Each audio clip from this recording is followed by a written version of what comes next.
So guys, for today's video guys, bibili tayo ng murang talong. Yan guys, so yung mga tanim ni kuya, ilang beses na siyang nag-harvest dyan. So habang ako na may nag-aantay doon sa may-ari kasi wala doon nag-harvest dyan sa gilid na yan, ay meron ako nakitang puno ng kaping barako. Yan pala guys, yan ang puno ng kaping barako. First time kung makakita ng puno ng kaping barako sa Batangas. So, namangyan ako guys.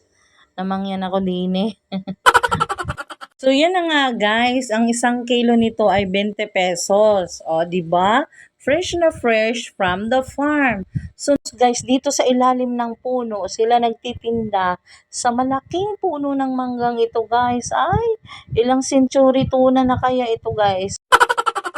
Ang sarap dito mag-relax sa ilalim ng puno ng manggang ito guys. Sobrang sarap. So relaxing. Ang ganda ng place.